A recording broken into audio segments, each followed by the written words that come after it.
What is going on, everybody? So today we're going to be talking to Fred Henry. So the questions are going to be on a particular topic, and I've interviewed Fred before when I was on the podcast with Mark and Gordon.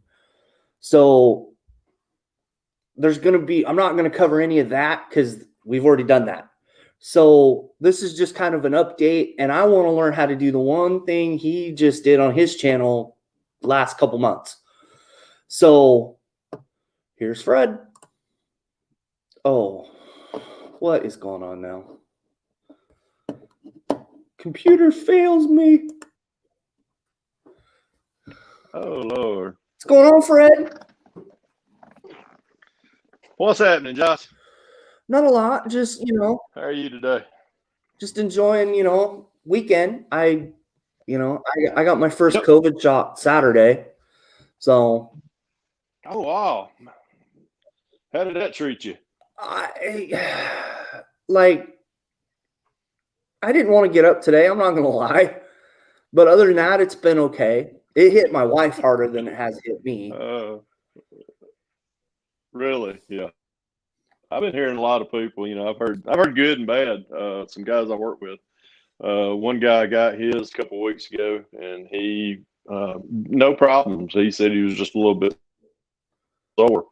But another friend of mine works right beside me in the office, and he went and got his first one, no problems. He got his second one, I think, last week, and he came in, he sat down, he said, man, I feel like somebody. Remember, and what was funny, he described it as, remember lawn darts you used to, do when you was a kid? Yeah, when they were actually like it was just a big, when they were fun. He said, I feel like that's what I got hit with was a damn lawn dart. But he couldn't even raise his shoulder no higher than that the whole day. I felt sorry for him. But, well, that's good. That's good to hear. You got shot. We haven't got ours yet, so I would say I guess for me, didn't really hit me all that hard. But my wife, when she had her first one, she was out for 2 days. Like it hit her a lot harder. But it is what it is, right? You kind of have to. Good. Yeah. It's good that. It's good that everybody's getting them. I feel right now, as far as I speak for myself, and I speak for Vicky too. We had COVID back during Thanksgiving. And right now, we probably still got enough of the antibodies, in us. And I'm dealing with some of the side effects, left over from it. But I'll move on.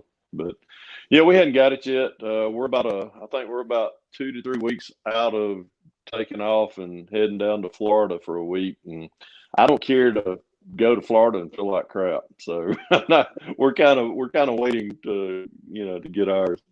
Probably now the Johnson & Johnson's back out. They got the one shot miracle. So we'll see what happens. If they decide I'm not prone to blood clots. I hope. Let me knock on wood. But yeah, we'll cross that bridge. And what everybody tells me, we're going to Florida. We're going to the COVID cesspool. So anybody gets within my 6 foot distance, is going to get the wrath of Pappy. There you go. All right. So we are mostly going to talk about today your resin, how you make resin parts, right? Okay. Yep. So it looks like you're talking fine, but your screen is cutting in and out. So we're just gonna kind of wing this today, right? Okay, that's fine. I ain't nothing to look at anyhow. I'm not. Everybody had to look at me. Everybody had to look at me for 3 years on Wednesday. What's on your bench? Everybody knows the ugly. So exactly right. So what exactly do you need to cast parts? Well, the first thing you need is a good sample. That's as far as the part that you're trying to duplicate. Which in my case, the parts that I was needing the most of, I didn't want to have to go and buy a kit. for what I like to build. Of course, I build a lot of Pro Street. So with that being said, I was relying heavily on the AMT 67 Chevelle a Pro Street kit, which has got a great back half. It's got great tires and wheels.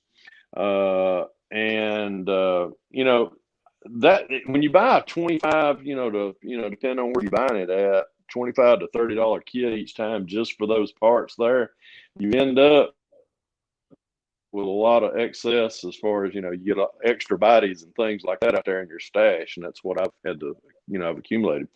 But really the first and foremost thing that you need is a good specimen to cast apart from the tires. That was one of the first thing I started trying to attempt, was the tires for those. And it took a couple of, trials and errors, in doing so.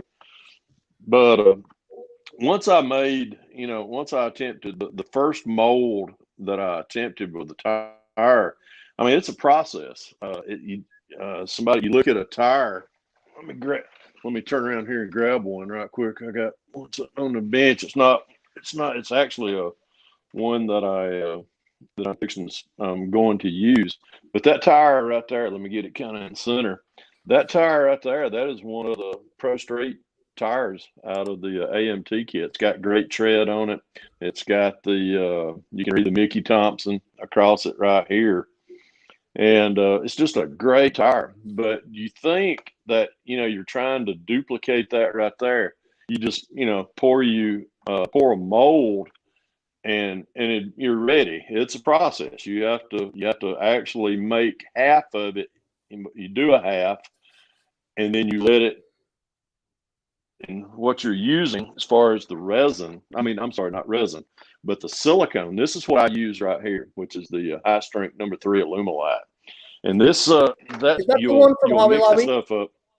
Yeah. Mm-hmm. Yep. Okay. That's what Hobby Lobby carries that. They got it actually for, they've marked it down from $30 to $19.99. So I've been buying those and keeping those.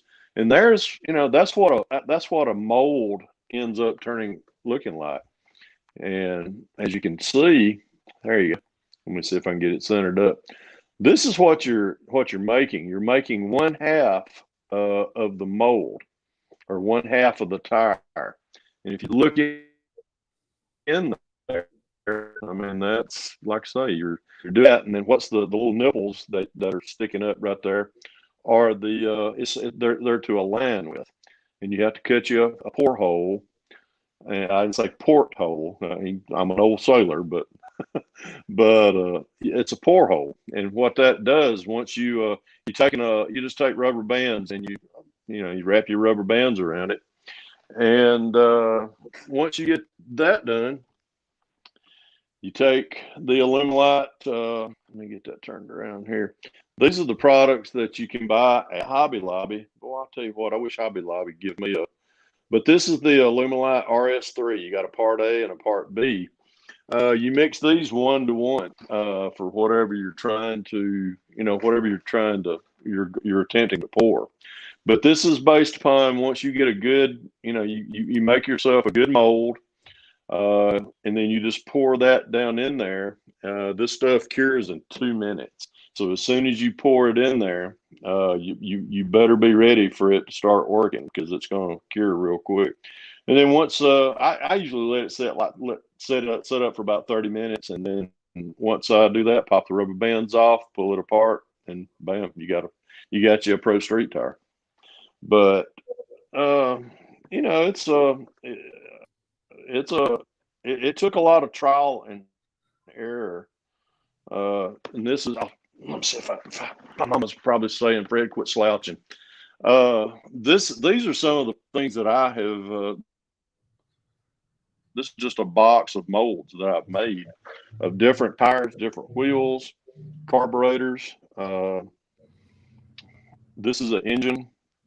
This is this is the valve covers, heads, blower belt, manifold. That's a transmission, block.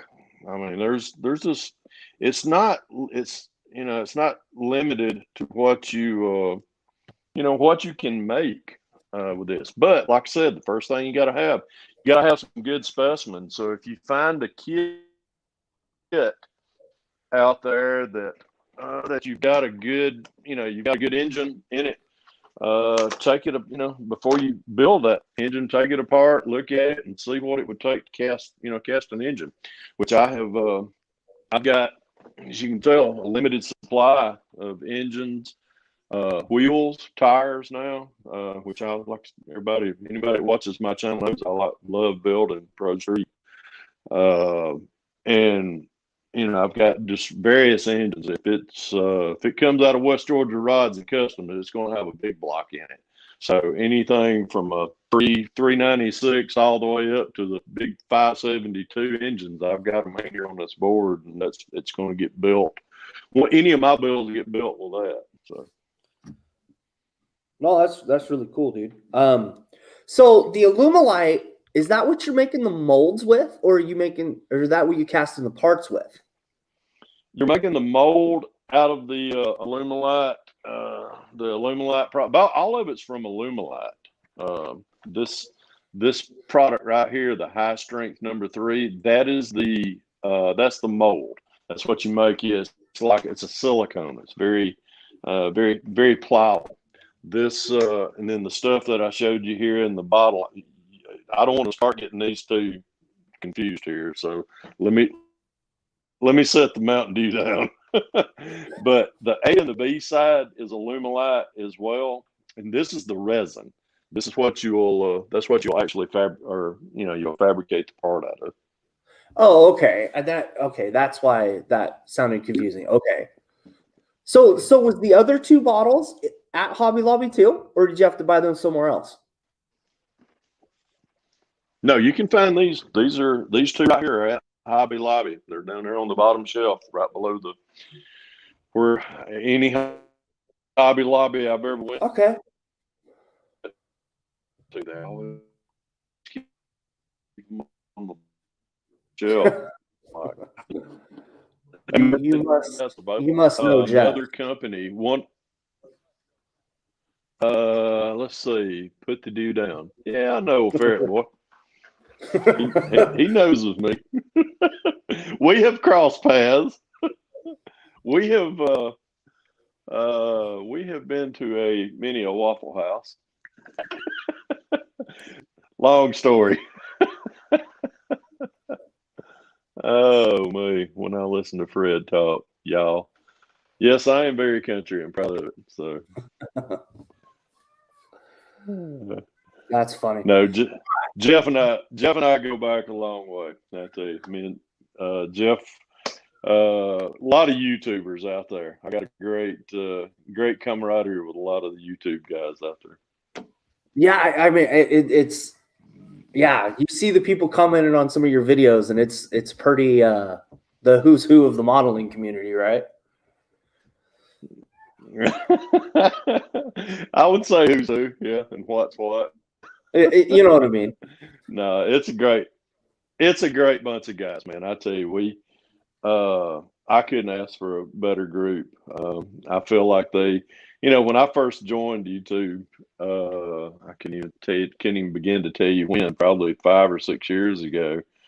I often thought that, the who's who of YouTube was the guys that I was watching at the time. It was the Chevy Cheeseburgers and the CT Speed Shop and the Dr. Crankies and the Joe Thompsons. Those are the guys that I watched, and I was like, man, I want to get to that level that they're on. And now, that I never, the Fast Jimmys, of course, I'm sporting my Fast Jimmy swag today, but, those were the guys that I watched. And, now, I feel I'm rubbing pretty good, I'm rubbing elbows with, with a lot of the starting and founding members of the YouTube modeling community. No, it's really cool. So with that being said, how's the hobby down in your end of the U.S.? Like, awesome. I mean, honestly, Josh, I never saw I never saw a falter during COVID of anything. As far as the hot, if we turn back the page a year, and from this present time, I really put the and a year ago. So kits and things like that. I wouldn't say that we really missed a beat down here. The hobby lobbies, you could pretty much well go in and find stuff, but like the little small, the small mom and pop shops, they kind of shut them down for a while, but they're back. There's a couple of hobby shops, mom and pop shops that I go to here locally, to find old kits and stuff like that, and they're thriving. I mean, they're matter of fact, last night after dinner we went to Hobby Town USA. I have a large one, probably about 30 minutes from where we live at, and they said it was crazy in there yesterday.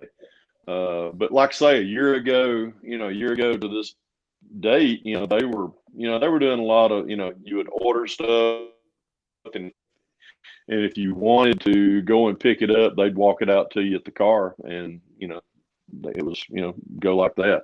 The only thing a year ago, once and I try to keep a lot of supplies here at the house for building, paint, things like that. As far as the only thing that I was starting about mid-year of 2020 trying to find, I use a lot of Tamiya paint, either in the rattle can or the other. My favorite, trying to find it. I know I got some in here somewhere. The TS13 clear. Yeah, you're starting to buffer really bad again. But I was sorry. It's okay. Probably too much ugly coming up on the camera. But I got to sneak up on a camera to get it to film me. But as far as really, I haven't seen, it's not really too much low down. And it's starting to build back up again, to be honest, Josh. I mean, the only thing non-existent now is the shows. We haven't had any shows in this area, which we did. They did have a show in Jacksonville, which is the big JaxCon show about 3 weeks ago. I wasn't able to attend, but that was one of the first shows that popped up down here a couple weeks ago. There's some other. I'm trying to think of the other shows. The Acme show, from what I've heard, is still a go for this November. So, but really, as far as COVID, hell, it's been I mean, it really hadn't done anything to the industry, or I wouldn't say the industry, but the hobby down here. If anything, we've been training for an event like this for years. Give me an excuse to sit here at the bench for all day. Take a day off. I'm right here sitting at the bench. If I'm out there in the yard, I have 2 weeks off and nothing to do. Yeah. That's what I said. Yeah. That was me. And too, I mean, even during COVID, or last November when when Vicky and I both had COVID, we had, we were able, we worked from home during that time, and I was sharing my hobby room with her because she was working from part of the, from the room in here as well, and I was doing I'd have to have meetings and stuff, and I'd go into the kitchen or into the dining room and do meetings as far as WebExes and such as that. And but as soon as I was done with that, or if I could get caught up, I'd be right back in here. What's that? I'm reading the comment. I gotta watch what Jeff said. Oh yeah. But I'd be right back in here. But yeah, like I say, we trained for a pandemic. We've been training to do this for years. No, I mean, and you look at your part, like, what is it? South Carolina, I think, has a big show coming up soon, right? And then, Yeah, South Carolina Modelers Association, SCMA. I've got a couple of, I got a lot of friends that's in that model club. That one's coming up here pretty soon. They're the ones that does the January show. It's Hope It Don't Snow show. So yeah, that one's coming up. It's picking back up. I mean, I'm looking forward to it. Got a lot of new builds that it's allowed me to get a lot fabricated, get a lot finished. Be a lot of new builds coming to the shows here coming up. It's probably as soon as probably this summer. We used to have they used to have a show at our local hobby town. So hopefully the restrictions lifting and things like that, and allowing places to have gatherings like this. That'll pick up here pretty soon. I'm looking forward to it. Ready to getting back out to the shows and picking up kits, picking up parts, hanging out with my buddies too. I mean, I'm friends. I'm friends with a lot of the guys on YouTube, and that's some of the ways that we get to see each other, traveling to shows or them coming up here to a show. yeah, see, up here, because we're still pretty under heavy restrictions, what some of the guys have been doing is they've been getting they're renting out 2 rows of like parking things at like a back end of a Hobby Lobby parking lot, and they're just putting the cars back like station wagons and open the tailgate or the back hatch. Oh wow! And they're kind of having a big model show that way, but they can't show any like they're trading kits, and it's been really interesting. I haven't gone to one yet, but yeah. Well, that's creative. I mean, you got a creative hobby. You got a creative way to socialize, and social media. Last year or last November, we were in the middle of we were right there in the midst of COVID, and we didn't get to have the Acme show down here in Atlanta, but a lot of the guys that are friends of mine in the Acme club, they did a virtual show, and oh my God, you couldn't believe how many, I wouldn't say, builds on the table, but builds on the, over social media. I mean, it wasn't restricted just to, the people here in Georgia or whatever. It was worldwide.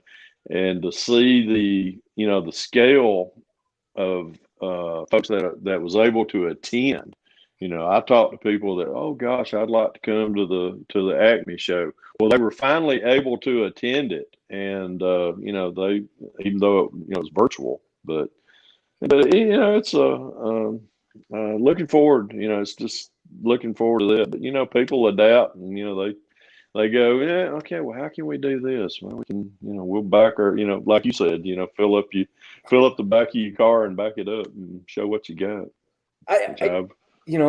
And that's not that's probably one of the most clever things I've seen, but it's just funny how the last probably year has not changed the hobby, but it's made it different and more inviting, because you can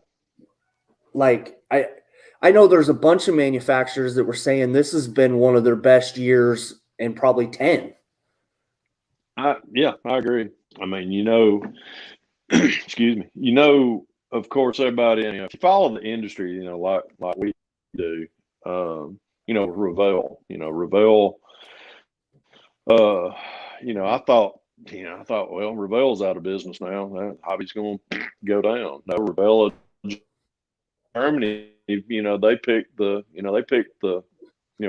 and started moving forward. And I feel, the Revell kits that I have seen and the kits that are getting ready to release, Oh my God, man! And some of the stuff that I've seen, I can't wait to get my hands on them. I mean, hadn't I think. Let me grab one. Let me grab one right quick. I got one here in the floor. Sorry, I got to look at my. But I heard that they're fixing to re-release. So let me get the glare off of it. I heard they're going to re-release this one, and the 30s and the 30 Fords. There's lots of great parts in that, as long as they utilize the same mold that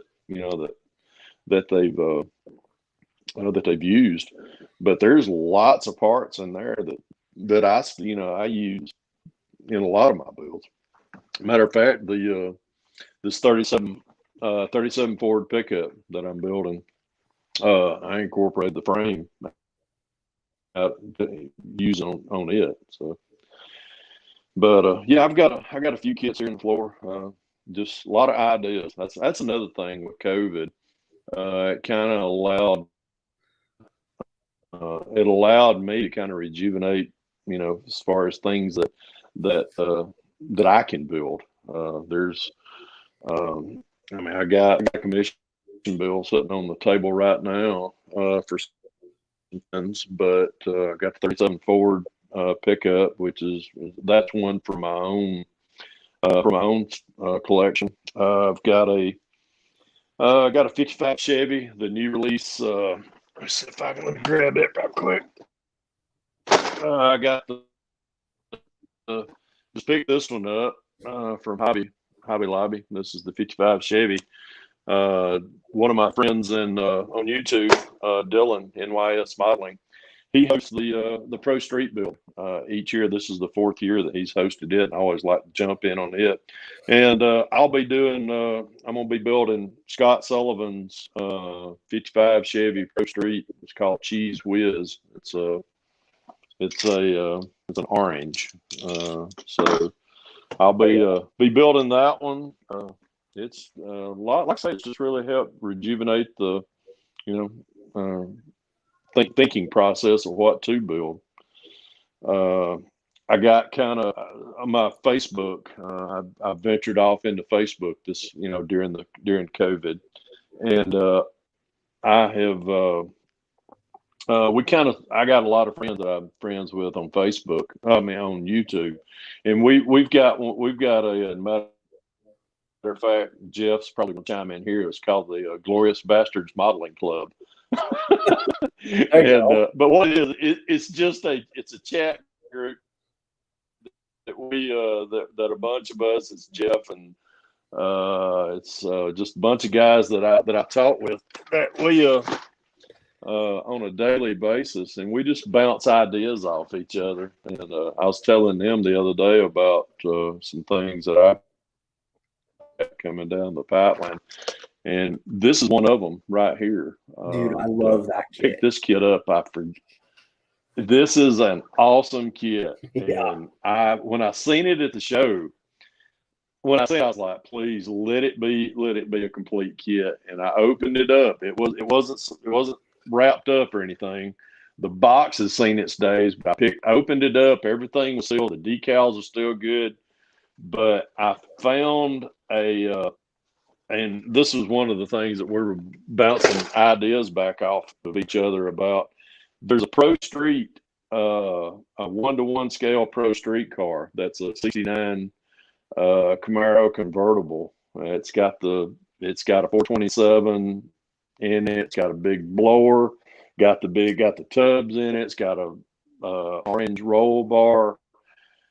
I think I'm gonna pull the trigger on that one here pretty soon. That's we were talking back and forth the other day, and they said we've never seen a Camaro Model S, a convertible Camaro Pro Streeted, and I was like, well, there's a 1-to-1 scale car on.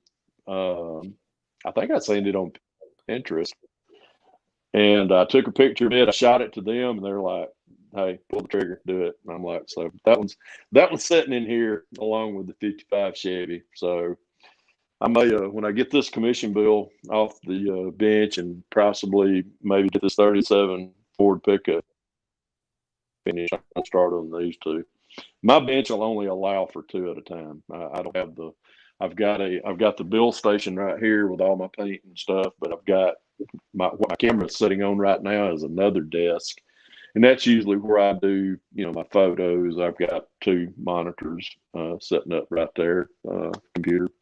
But I could possibly do 3, no problem in here. But if I ever had to share the table with Vicky again, that kind of cuts it down. I'd have to be like, okay, here's your desk bag. So.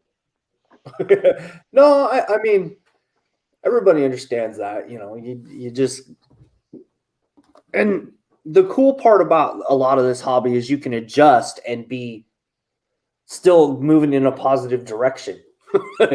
True. Yeah. I say she allows me. I mean, she's my biggest. Vicky's my biggest cheerleader. But this, when we first moved into the house, this very room that I'm sitting in right now was our 3rd bedroom, but we had just all kind of shit stored in here. There was associated with the move, nobody's living in this room. So we had a treadmill in here. We had just all kind of stuff. And then finally, a treadmill becomes nothing but a clothes hanger. So she ended up selling that. And then this room actually became kind of my man cave. And it allowed me to kind of be from the garage, and now it's pretty much I've pretty much taken over in here. But with the allowances, she greatly supports my hobby. I mean, there's she Friday or Saturday night she has to come in here and see if I'm alive. I'll be in here with a pair of earbuds in, listening to music, and she won't hear nothing, won't hear me moving, but I'll be in here doing some detail work on some build or something. And she'll come back here and tap me on the shoulder, and I'll be like, I almost freak out because I'm so in a zone. But yeah, I mean, you gotta, it's give and take. It really is. It's give and take with any hobby. And this isn't the only hobby that I've got either. So yeah, it's just the most. It's just the most time-consuming hobby. Yeah, I agree with that. And the cool thing, like for me, is I'm round 2. Just got all the Star Wars stuff. It's either Star Wars or Star Trek. I can't remember which. It's probably Star Wars. I'm actually looking forward to seeing what. I think it's Star Wars. Yeah. And seeing what they're going to come out with, next. Because I grew up in the 80s, right? So it was, big Star Wars kid. Yeah. So I'm. It's, oh,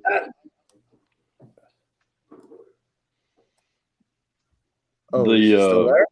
Oh yeah, there we go. Yeah, I'm still here. Yeah, I'm still here. I was sitting here. I was thinking back on the '80s, which I think I've got you by about. I don't know how.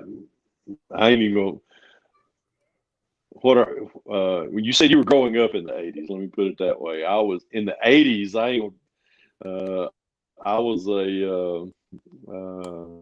I was in my first job as a sailor in the United States Navy. Let me just leave it at that.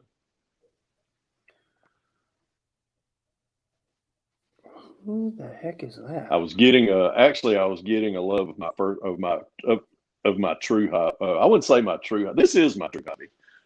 This is really my retirement hobby. But one of my other hobbies is firearms. I love guns. I mean, it's I enjoy getting out, shooting, target shooting.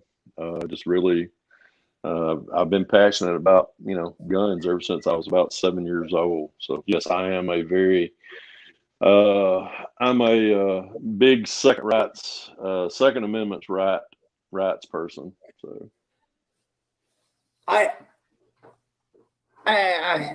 Yeah, I am too. And it's, you know, with everything that's been kind of happening, lately in the news, right? It's just crazy. But, you know, I mean, at least it sounds like it's Well, dying down, with and I, it is. I mean, it's I, and that's one thing. I don't try to be. I'm not going to be political at all. I mean, that's. I'm not going to tell everybody my political views because it wouldn't do me any good. Number one, I'm not running for a seat for anything, so I'm not going to give that. But I'm old school. I believe in right and wrong, and if you do any injustice to me, you like I said, you'll get the wrath of Pappy very quickly. So, but I mean, it's there's things going on out there in the world. I don't agree with it one bit at all. But if you step on my toes, you better damn well step lightly because I tell you what, you ain't gonna like what you're gonna hear afterwards. yeah, I totally understand that. That's kind of where I'm at too. Yeah, But anyway, I wasn't a senior chief, or well, I was a master chief, but then I got busted down to a senior. So, but anywho, you don't become a senior chief in the Navy being stupid and doing stupid things. so what's going to be your next project in the next couple months after your tribute build, right? Or your commission build? The commission build. Tell you what, let me turn around. I got this one. I've got it. See if I can get it into camera. That's where I'm at right now as far as with the commission build. This is a 67 Chevy 2. It's not Pro Street. It's actually it's a drag car, but this is the commission build that I've got started on it. That's about how far I am. Really all I like is I'm doing the seat belts on it right now. As far as the interior, I got maybe 2 more weeks to finish up this thing. Once I get done with that, I've got the tribute. Well, I had a tribute bill. I just dropped it on the table. I got this one. This is the tribute bill to my friend that I was worked with him for about 10 years, and he passed away. But this is one that he gave me. As soon as I can finish this particular one, no, it's not going to be that jacked up. But I had to chop the top on this. I just could not. I could not live with that top being real high. So this is actually the first time I ever attempted to do a chop top. So I think it turned out pretty damn sweet. So that's already been chopped? Yeah. Mm-hmm. Yeah. Oh, that's cool. I took a 1/4 inch. Let me grab Skelly. Skelly's sitting over here. He ain't doing crap today. He's off. I took about it was about a 1/4 inch out of this B pillar right here. And when I took that, of course, I had to cut it in the A pillar. I cut it about halfway up, and I took a 1/4 inch out of both of these. So when I got all that cut out, the first thing I wanted to do was once you cut it, you have to figure out how much you're going to take off. But I wanted everything when I set it back down to be smooth across here. But once I cut it out and set and glued this back part of the B pillar on, the A pillars didn't line up at all. They were I'd say about a 1/16 of an inch back this way. So I had to. I don't know if you can. Let's see if you can see the section right in here. I had to get it right in here. This section right in here, I had to add probably about a 1/16 of an inch of styrene. You know what? Let me take it off the frame. Be a lot easier. Let me get that off. See that? Fighting the camera. See that piece I had to add in there? Oh yeah. It's kind of blurry, but I think we can see it. It's kind of blurry. But yeah, I had to add that much in there to stretch that roof line back this way to get the A pillars to match. So yeah, Oh, that was my first attempt. I was just like, wow, that was really that was an experience. Will I chop another top? Won't be no time soon. But it was fun. I think it'll turn out fairly good. But I'm going to get this one wrapped up, and then probably about mid June. I think July is when the Pro Street Group Bill starts. That Dylan at MIS Modeling, he does that each year. So it'll probably be the 55 Chevy or the 69 Camaro Pro Street, the convertible. so just an odd question. What's the difference between like a drag strip car and Pro Street? Aren't they the same cars? They are. The only difference in a drag car and a Pro Street cars have treaded. They've got treaded tires, just like that there. If you can see those. Okay. I got it. That's technically the only difference. Pro Street cars got the treaded tires. They're gonna have the big engines. They're gonna have the wheelie bars. I've had two Pro Street cars, 1-to-1 scale myself. I had a '84 Camaro Pro Street. Had a 396 big block in it. It was just carbureted. Then I had a '69 RSSS. 427, 671 blower, two Predators, shot a nitrous. It was a handful.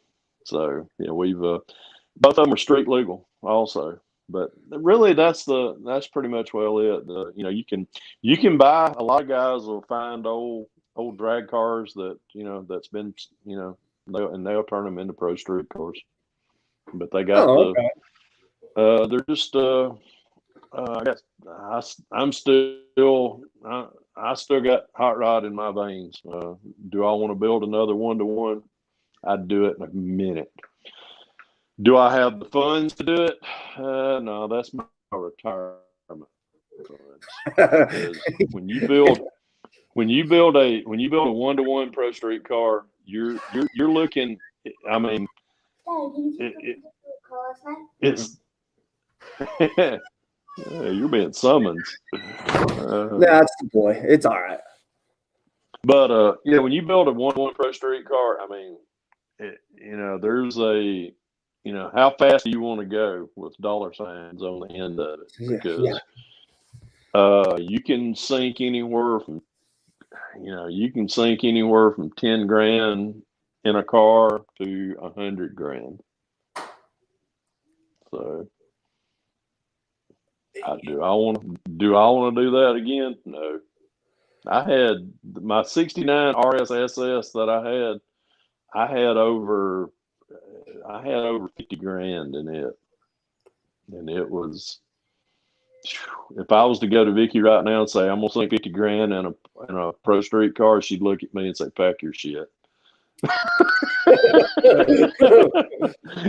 No, she would. I shouldn't even say that. No, she supports everything that I do. But, but I got out of 1-to-1. Right? I got out of yeah. But I went out of I got out of 1-to-1 scale builds a long time ago. I wouldn't say a long time ago. It was right after she and I met, and then got rid of my RSSS 69, and I bought a Harley, and she and we used to travel a lot on our Harleys, and now I've found me a retirement hobby doing this. But in a minute I'd jump out there and I'd have an old beater sitting out there in the garage right now, but I'd have to take all my kits out and do that. Those kits.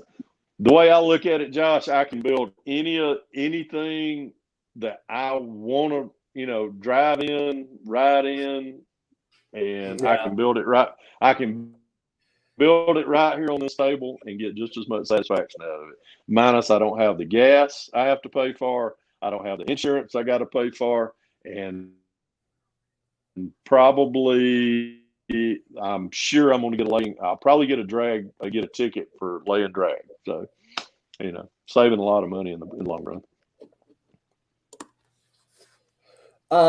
Yeah, I mean, it's really, yeah, I'm kind of in that same boat, and that's kind of why, I did this kit, did all the kits that I do, in the hobby when I was a kid, and why I'm doing now, because, I'd love to have a helicopter. I'd love it, drive to work in 10 minutes, or I can have a model kit of it, Mm-hmm. Yeah, exactly.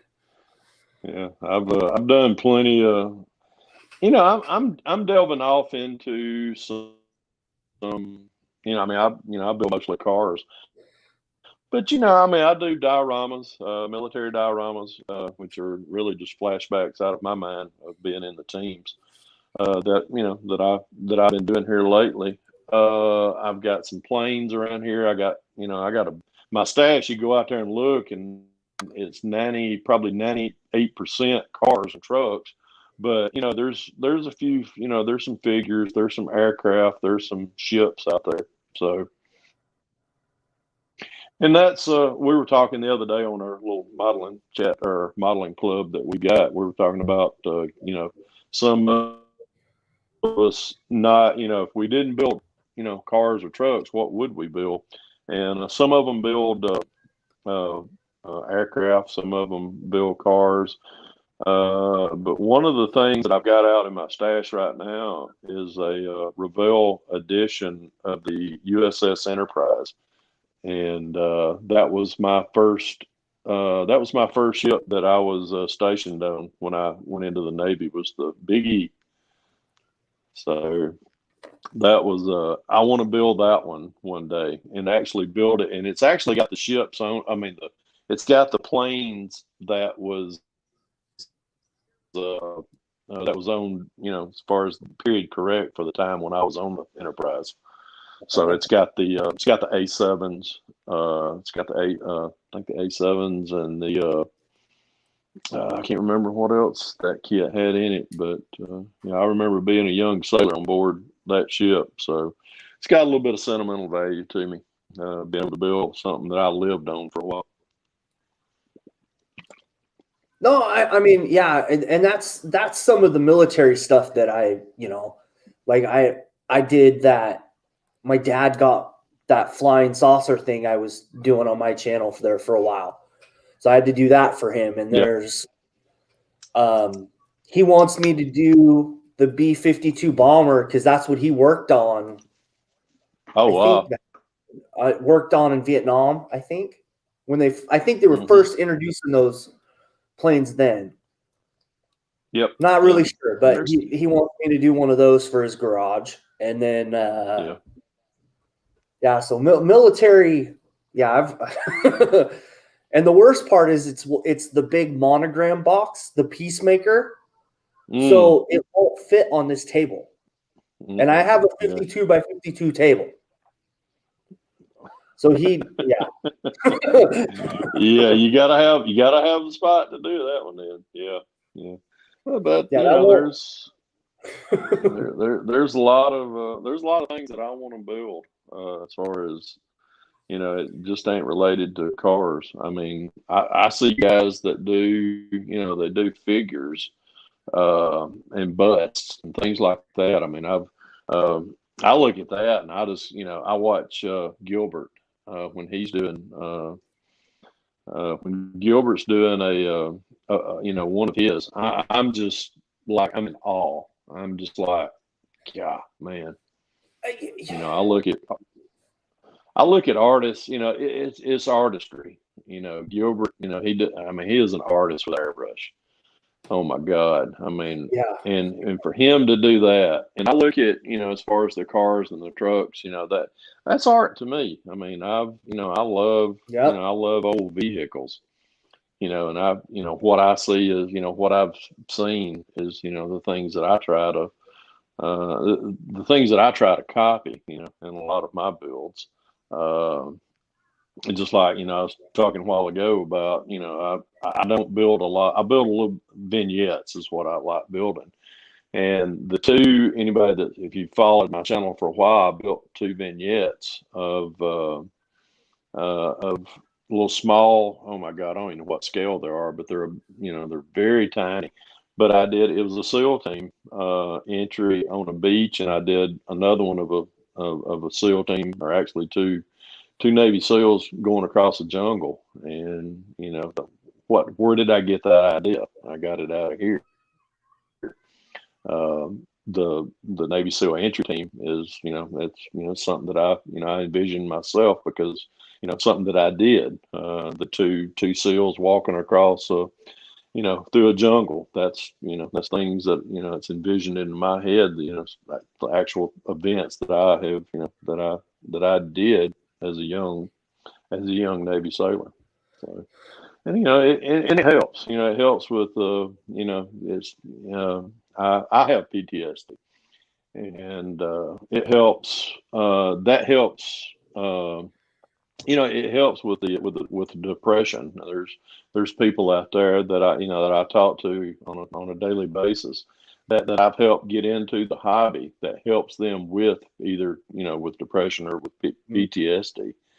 So if it's and that's another thing. That's another thing I'm very passionate about is veterans. That's if you really want to know, things that really make me mad is piss a veteran off. We'll tell you how we feel, but don't do nothing against one of my brothers, because I'm here to tell you I'll stand up for one in a heartbeat. I understand that. I understand that. It's but I got the. Like I know with me, I went to figure painting to be better at interiors in cars, and it actually helped a lot, learning how to do like painting just like a line, or doing the fine detail on the dashes, and that's kind of why I got into it. And now I've completely gone down the rabbit hole, and still haven't figured out how to come out of that rabbit hole.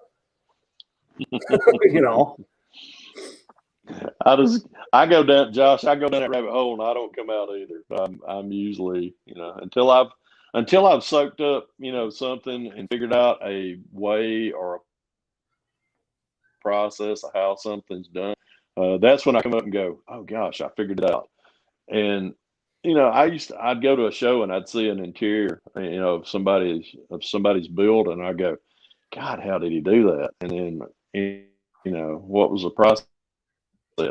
And a lot of people, and that was one of the things, and that's why I want to share what, not what I know, but the tips and the techniques with the hobby. For the resin casting. When I first came into the hobby, I didn't have a clue about resin casting, and I thought, well, how do you do, then as I, it's like peeling an onion. You start peeling that onion, you start getting to different layers, and then you, like you say, it's like a rabbit hole, and you get into it, and then you go, then you're figuring out how to do the fine details and things like that. And things like that just wasn't available, to the community when I first came into YouTube. So, and I was just like, well, you know what? Why go to a show when somebody's, not going to share any tips and techniques with you there? Spread the wealth. So that was one of the, I started doing a lot of tutorials about just different techniques that I use. It works for me. It may not work for some, for some of the others. But I, whether, if it can be used amongst, all of us, so be it. I'm not going to charge you a dime. And I mean, there's people out there, they've got their, what do you call it? I don't even know what you call them now. PayPal or Patreon. Yeah, Patreon channels. And they're charging. They want pay me for what I know. I wouldn't give you a plug nickel to know what you know. But it's free common knowledge. I mean, it's get on there, do your legwork, and find somebody, and go, oh God, man, his bill looks good. Well, follow, if he tells you, he tells you. If not, that's part of the puzzle. Trying to figure out, how they did that as far as a tip or technique. But I see people out there now that go, okay, well, look at what I do. And I tell you what, I wouldn't follow them down a rabbit hole for anything. And here's the thing that I really get irritated about sometimes in this hobby is they learned for free, and now they're going to pay to share it. It's like, who the heck are you? It's like, yeah, exactly. And they're like, how do I say this? Like on the figure painting side, some of those guys are that's what they do for a living, is they're painting the figures. So they're trying to just generate a little extra income. That I understand. That I understand. But it's just it's it's just a little irritating, at least on my end. Because I don't know everything on this hobby, and I try to get better at stuff as I'm going along.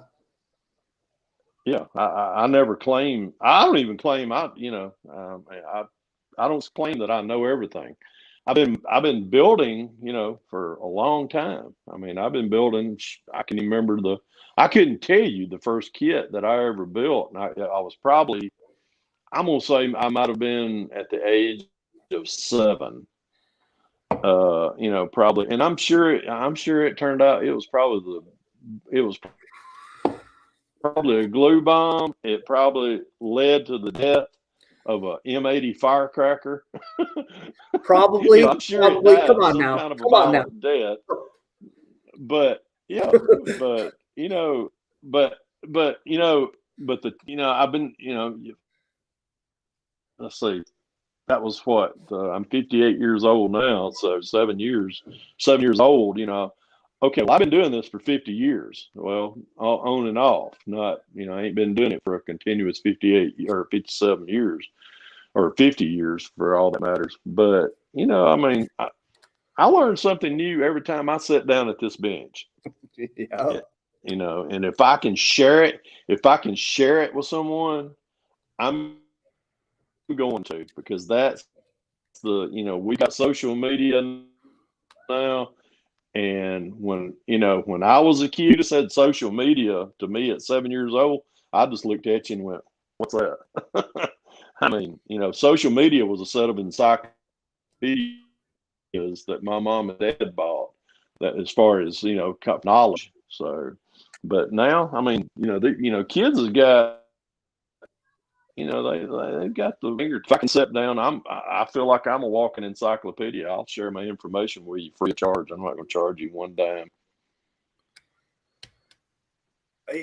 Yeah, and that's one of the cool things about your channel too. It is really one of the cool things.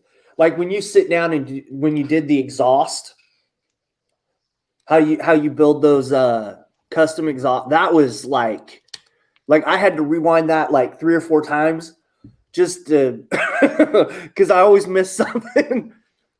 Yeah, and it's but I try to put it in layman's terms also. I mean, I try to do it where everyone can see it, everyone can understand it, because I'm gonna put it in layman's terms. When layman's terms is pretty much, you're gonna have to listen to me explain it to you. But I try to have good lighting in my, at my bench or over here on my work table when I'm doing stuff like that. And it's not going to be dimly lit or anything like that, or it's, I try to make it exciting for everyone. And that's, but I watch a lot of YouTube, as far as different channels and stuff, and I see they're like, look at what I'm doing. Look at what I'm doing. Okay, well, you can improve. But I'm not saying that mine's the greatest, but I'm not saying mine's the worst either. So as far as, I mean, I try to improve on each video, and I listen to I listen to the input. As far as sometimes I'll point down here and go, okay, well, leave me a comment. I listen to that, I'll develop off of those comments. I mean, everybody has their opinions, and like I say, I'm opinionated, but opinions are like assholes. Everybody's got one. Yes, they do. Oh, I'm sorry. The old sailor's coming out in me. My bad. I'm sorry. I think we're trying to keep this to we're trying to keep this to a kid to a under. No, wait a minute. We got COPPA rules. Yeah. Speaking of, I've had more people hit me up in my direct message on YouTube about why do you on your channel only allow 16 and over, and then you got to go through the thing that we went through 2 years ago about the COPPA Act. Explained to them, and we had our channel available to 16 and above because Big Brother's watching, and but I've had more people that and they're from 40 years up and up, saying I can't watch your channel now because of this.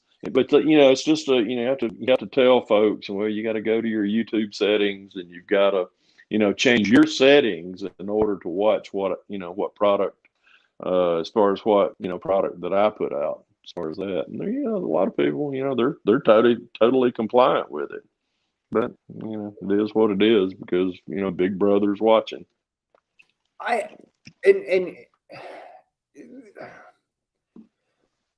think for our hobby, kids watch YouTube for the most part. Kids, and I still consider myself a kid. I'm not gonna lie, but me too. But for the most part, I didn't understand that. Like, I could understand it for some of the topics that are on YouTube. I understand those, but like, there should be.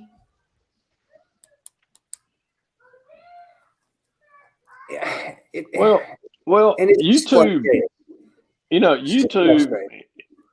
YouTube, they're big money, and the Big Brother was telling them what to do with their product, and they were more concerned with the model cars. Okay, well, models in general are for kids. That's how they looked at it. They're toys. Well, okay, they're toys. Well, I'm a 58-year-old grown man playing with toys, but I'm not out there trying. There's that half of there's that, I wouldn't even say 1%. There's that one bad apple, and I'm just going to put it like that goes out there to do things for the wrong reason. And that one bad apple is the one that was causing us, having to go through all of our, and like I say, I've got I couldn't tell you how many videos I've got out, but I had to go through each individual one and mark it not available to anyone under 16 years old. So when you've been on YouTube for more than 6 years and you've got over 1,100 subscribers, and the content that I had put on and had to go through, that took a while. Everybody was like, "Where you been, Pappy?" I've been having to comply with COPPA, with the COPPA Act. What's COPPA? Well, okay, we'll go look it up. and that, and honestly, when we were, I think you and I had talked about this before. Everybody remembers the show I used to do. As far as Wednesday, What's on Your Bench. I really enjoyed doing that. And you got to think back. If I did that, for 50, if that's 52 video, well, usually about 48, I would take about 3 weeks off. But that was 48 videos times 5 years. Yeah. So I had to go back, and I had to go back and go through every one of those videos, and including my own videos for builds and tutorials and things like that I had to, you know, that I had to go back and, change all those settings. If not, you know, YouTube was going to fine everyone so much. I ain't know, which I ain't heard, I ain't had YouTube police coming knocking on my door here lately. But they're going to charge per video for each violation. I'm just like, you know what? I ain't got that kind of money, but okay, I'll do what you ask. Yeah, I know. I was pretty irritated. Like, I even went as far as taking some of the ones with me and my son off of YouTube for at least a year. Yeah. Yeah. Like, Mm-hmm. It was is just stupid. Mm-hmm. Yeah, exactly. I mean, it was, but now, now we got different fish to fry. Man, we got COVID and all that, so it is what it is. Yep. So we've been about a little over an hour now. You have any questions for me? Well, I know you and I have talked. You and I, which we've talked in the past a lot about the expansion of your channel. What's your aspirations as far as? And I'll tell you what, Josh, what you're doing right now, as far as interviewing each modeler, is great. Are you looking to possibly start doing tutorials on your own? I mean, you got a lot of knowledge there, and I mean, with like figures and the sci-fi that you enjoy. Are you planning on expanding that out anymore? One of these days I'm gonna get bored with building cars. I mean, you can even see the board here. I do a lot of I do a lot of different stuff. I don't just build cars. I don't build just sci-fi. I don't do just military. I don't just do figures, right? But I would like to at some point start out with that. But between work, having an 8-year-old, I'm just kind of and I'm just kind of trying to grow the channel a little bit, see how all this stuff works out. The channel. Yeah. I like what I see because as far as the content, and I know you followed me over the years, and I greatly appreciate that. And and we reciprocate, and friendships built off of that.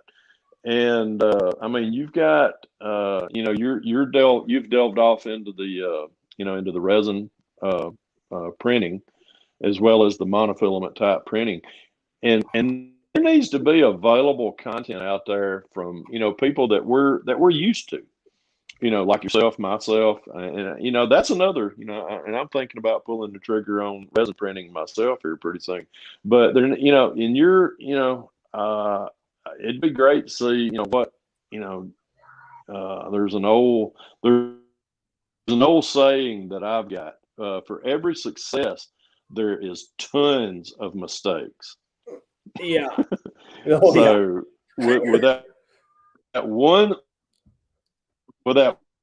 one success, something that with your channel, or even myself or my channel, that we could probably share amongst everyone out there.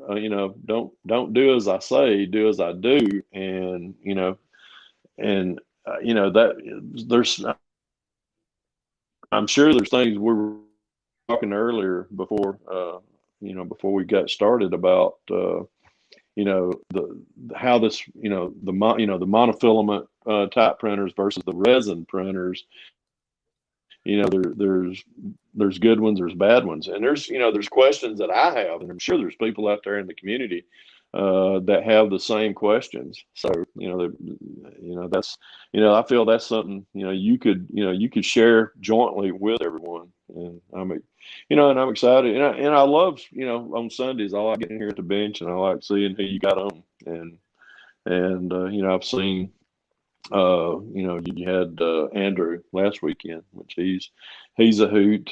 He's a hoot. Get into a chat with, and there's and I was with Mark and all of y'all on the podcast for a while. And then my schedule kind of got in the way. So, but now things slowed down, and but that's something that I would I'd like to see you start, expanding more out on with your channel about, sharing some knowledge with that printer, because I mean, not everybody's got the ability, or I wouldn't say the ability, but like I say, I'm an old fart. I'm 58 years old. Do I want to learn a 3D CAD program? No.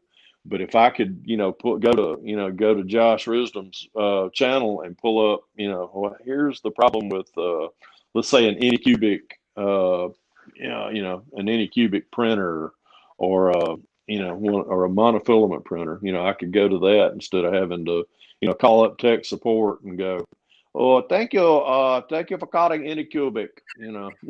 I'm like, what? I want to talk to a person. I will say this on my side. The filament stuff, I've pretty much got that figured out. Pretty much got it figured out. And then it looks like it. I mean, what I've seen, it's very good. The resin stuff, I'm about as lost as last year's rig. I'm kind of figuring it out. I mean, I got Spider-Man to print out. I mean, I can change the camera. I seen that on. Yeah, I seen that on Facebook, and that was just, I was like, wow. The resin, the resin printers that are out there. Wow, I mean the quality of the print that everybody's doing right now is awesome. I mean, I got a Facebook friend of mine. He sent me some samples and stuff that he had printed out, and I was like, golly, man, I got to get me one of those. But I mean, these are the filament stuff. I mean, yeah. I mean, you can if you don't get the bed quite level, but I mean, at the end, and then you just gap fill everything. It turns out really, really good. Yeah. And it's absolutely awesome. crazy what you can really do and not do, and the quality you can get just by some of the settings. Yeah. I mean, and that's kind of what I'm going through right now with the resin stuff, is just trying to figure out, well, I changed this time. This happened. Okay, so I want to keep that there. And now I'm going to change this to see if I can get that quality better. Oh, that didn't work. I got to start back at zero. Let's do, Yeah. The big thing with me on the resin stuff is the supports. Like there's like right now I get like last night I was supposed to do the body for a figure. Well, it printed all the supports, the base, and all the supports, but didn't print any of the figure. I have no idea. It is. Yeah, that's where I would be. Yeah, that's one of the reasons why I've been. I would really like to learn. Find a good CAD program, get a good resin printer, because I want to. There's things that I want to build for myself. I'm not building to sell. I'm building stuff that I want to use in my print, or my prints that I want to use in my builds. So, but yeah, as long as I can make cast my own stuff, I'm happy. There ain't too much I can fabricate. So I mean, I can. The cool thing about it is once you get a resin printer, because that's pretty much some of the most, you can get a lot of fine detail.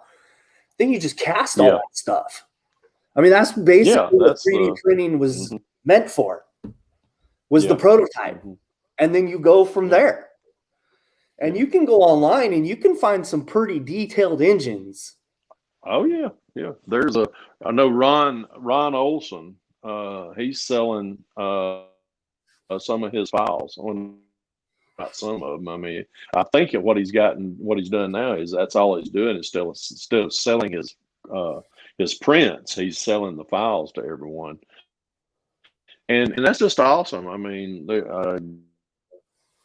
I could, get a printer, get a file from him, and print. Once I get the settings, and that's everybody in the community is pretty much, well, they said, well, hey, we'll help you with the settings and all that, and and anyhow, it's just you buy a file from him for $20, and you've got an unlimited supply of engines that you could print.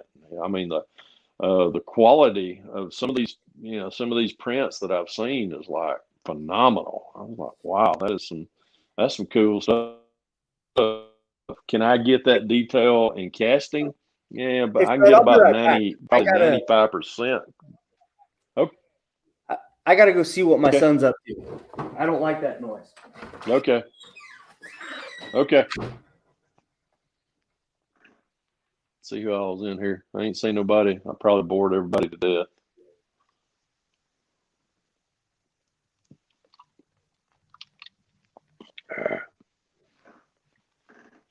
Anybody still in the chat? Ferret boy, you still in there? Jerry, Jared, you finished cutting grass? A boy and his dog are up to no good. Oh, that's never. I don't know. That's usually good, but sometimes it's not. So Well, I he's pretty much a good kid, but every so often you'll hear something and you'll be like, no, I better go check to see what that was. oh my, well, Sorry about that. I'm serious. I'm sure he is a good kid. The only time my parents ever had to worry is if they heard something go boom, or if they seen smoke. Then that's when usually they were like, "Let me go see what Fred's up to." No, like I said, he's a pretty good kid. That's awesome. But anyway, unless you got any more questions for me, or No, like I say, Josh, I appreciate you having me on for a second time. That's I really enjoy getting on here, sharing tips, techniques, and just shooting a breeze with everybody. I mean, everybody, like I say, the YouTube community. I like what I see. I like what everything everything about it. I just wish when I first got into YouTube, I wish it had been like it is now. But so you got to grow. You got to grow and grow your channel. And I tell you, I wish you much success for yours because I like what I'm seeing. yeah, I mean, for the most part, everybody seems to like these interviews. I mean, at some point, I'm gonna run out of people, and then I'm gonna have to pivot and go in like this direction. But Yeah, yeah. I mean, it is what it is, and it's not a bad thing that people don't want to come on either, because they're pretty self-excluded in their area. So, how long I'll be doing this, I don't know at the moment. I know it'll go for at least till I think the end of next month, and then after that, it's getting people like Jeff's Model Garage to come on, or people like that. Who was it? Joe. I tell you what, Joe at Mad Genius. I don't know if you follow him. Joe's one of those. He does ships. He does he does cars. He does planes. I mean, Joe at Mad Genius. You got some of the guys that I associate with. Jeff, Ferret Boy, as I know him as. Charlie Mack. Charlie Mack's another one of those. Got Trevor. Mooger's models. I mean, I could just if you need people, I can that you'd want to interview. I'll give you a list. Golly, just off the top of Jerry Woodell. He's another one of those that he's I'd love to get Papa Dan on here. Papa Dan. Yeah, I'd like to get, I'd like to get some of these guys that James Smith.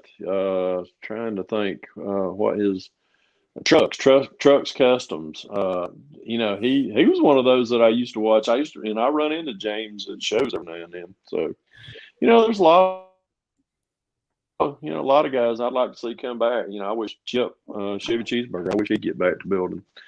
Shane at Man Cave Models. Tim Hulsey. These are the people that I started out watching, and now I'm very good friends with them. I've got a vast encyclopedia of people in my phone right now that I used to watch that I can rely on. Fast Jimmy. Oh my God, I never would have thought. And here I am. I'm sporting his swag, but Fast Jimmy and I, we talk a lot. Little Joe. I can pick up the phone, call Little Joe at any time. No, it's really cool. Like I said, there's a bunch of people that I've reached out to that have said no. There's a bunch of people that have said yes, and it's just getting them on, and it's that's true. But anyway, thank you for coming on, and I will talk to you in a couple minutes. Okay. All righty. Thanks for having me, Josh. I really appreciate it. Really enjoyed it. Hope I didn't bore everybody. Yeah. Thanks, Fred. All right, everybody. So that was Fred. So basically, if you're just now tuning in, at the start of this, we talked about what chemicals and to do the resin casting. Yeah. So that was kind of what we talked about today. I am going to start reaching out to some more people and trying to get some people on, but we'll see how it goes. See you guys next week, and I will talk to you guys later. Bye.